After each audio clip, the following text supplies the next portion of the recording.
Hello, it's Wednesday. Good news, boys and girls. There's a new film here in the UK, starts tomorrow on Thursday. The second best exotic Marigold Hotel. It really is.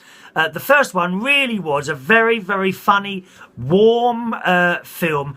So I'm hoping to go and watch that possibly Thursday as soon as it comes out. Maybe Thursday afternoon or Friday afternoon. So go and see that one. If it was anywhere near as good as the first one, it's about all these elderly people that go to a hotel in India and what they get up to. It's really, the first one was so good. It really was. So go and watch that. The second best exotic Marigold Hotel.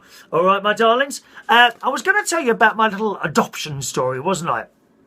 Don't worry, it won't be too long. There weren't many of you who watched yesterday's video. Is there some reason for that?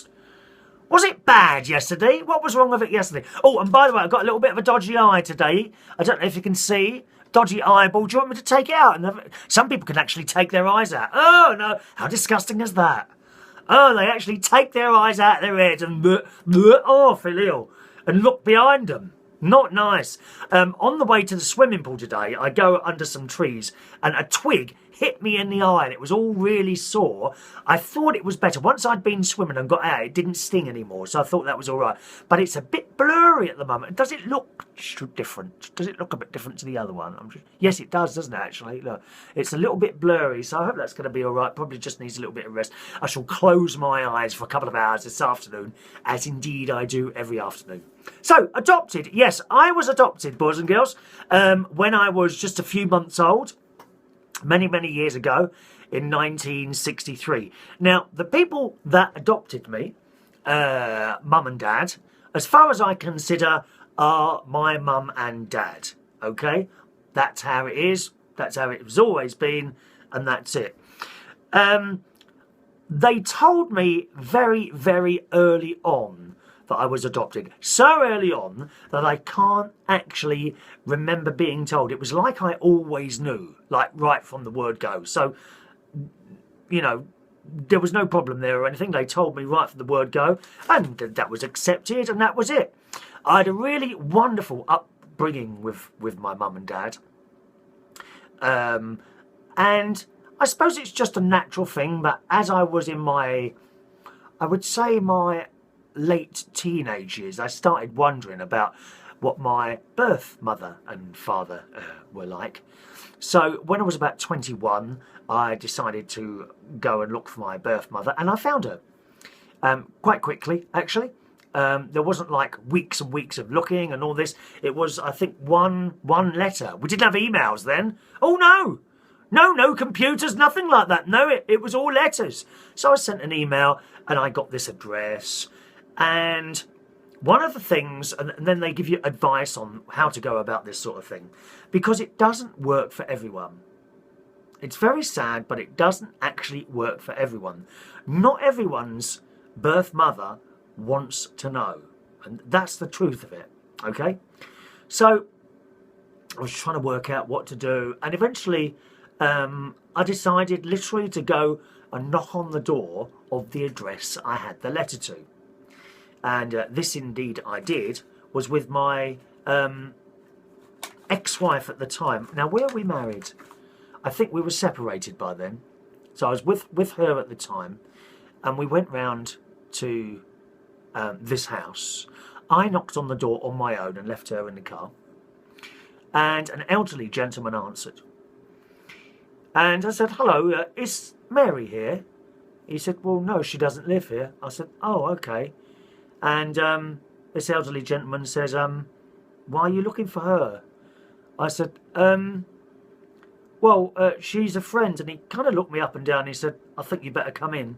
So I went indoors and then told him I was looking for Mary. And he said, well, we knew this day would come. He then picked up the phone and says, Mary, there's someone here to see you. And she didn't know who. Mary was my birth mother's name. And I can't remember if he said who I was or not. I think he did, yes. He said, it's your son. And within a few minutes, she came straight round And she called me Clive because Clive was the name that she had given me when I was born. But my mum and dad changed my name to Christopher, which is okay. And I actually remember her coming into the room with this blonde hair and, yeah. And I looked, and it was like looking at a mirror image. It really was. She's got the same features as me, the nose and all that business. And that was the meeting with my birth mother. And then we arranged to meet up again. And I met my half-brother, who's called Dwayne. We couldn't find my father, my birth father. Would you call my natural father, I suppose. But that was okay. You know, we had a look and couldn't find him. So that's the story. And it's been all right ever since. I keep in contact with my